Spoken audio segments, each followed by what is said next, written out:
Welcome. We're here to talk a little bit about the Watchmen and its translation into a movie format. I'm here with Sonny Bunch, movie critic from the Washington Times. Thank you. And personal friend of Benicio del Toro. One of many. And this is Joe Sadkowski, the author of our Zadzooks column and web videos here at the Times. So let's talk a little bit about, the translating this book into a film and really what you consider the gold standard for such a translation.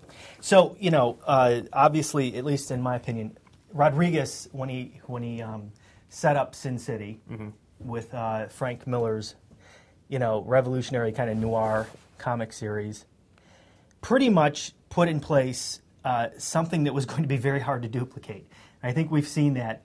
Though the one man that seemed to be able to do it was Zack Snyder with 300, who was allocated to take that material. That's absolutely right. I mean, 300 is very much a shot-for-shot recreation of the book. There were a couple of additions and a couple of subtractions, but it's very much a shot-for-shot look. And I think he was trying to do that with Watchmen for the most part.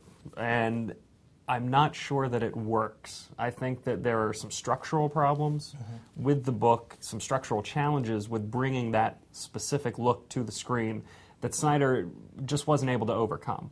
Right. There were, getting down to brass tacks, it's the fact that you have to introduce 6 major characters over the course of 2.5 hours, which bogs down the story. It creates these head-snapping tonal shifts. That sort of thing works perfectly in the comic book, because you have natural breaks in the story with issues, and one starts and the other stops, and then you can shift perspectives. It's very easy. In the movie, and this is something that I've seen on the message boards, people who aren't familiar with the story were just confused. Why are they on Mars now? Right. Who is this? Right. Who is this? So I think it's dense material. It's very dense material, and I think that this is one of the reasons that Alan Moore says, the movie was unfilmable. Right. Don't that do this. You couldn't do it. When I read the book back in 86, 87, the 12-issue miniseries, it was a focused read. There were books within books that had to be gone through.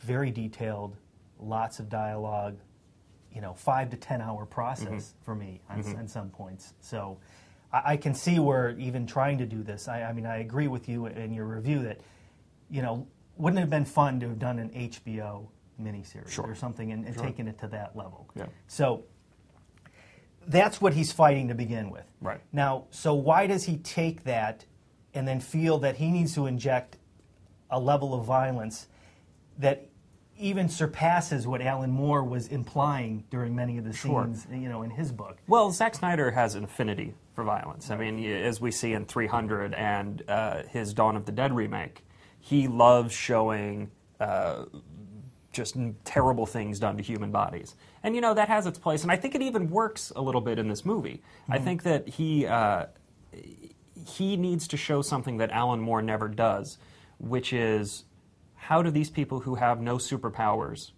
fight criminals? Right. And they do it by busting them up pretty badly.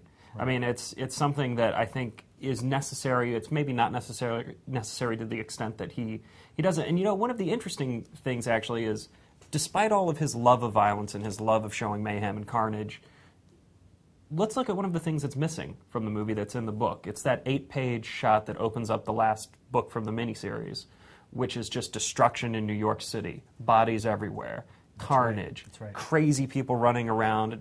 What was the line about babies, pregnant mothers thought their babies were like eating out of their stomachs. I mean, that stuff is totally gone. Right. And I think it really detracts from the impact of that last scene.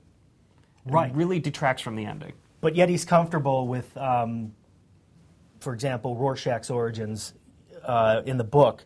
We're seeing where the character, I hope I'm not spoiling anything, the kerosene is in action, while Zach feels, well, that's too mild. Well, it's necessary to swing a cleaver into the guy's head 4 times. I mean, is that really, what we need to see? I guess, who is he appealing to? Is he appealing, he's trying, I guess, to catch that 18 to 25 male audience, but he can't forget about us, right? Because I was there when it started, and we're the guys that have been clamoring for this for 15, 20 years. Sure. Right? He's very much stuck between the rock and the hard place of satisfying the fans so they will show up and go to multiple viewings, and satisfying the new viewers who have no idea what the backstory is. Right.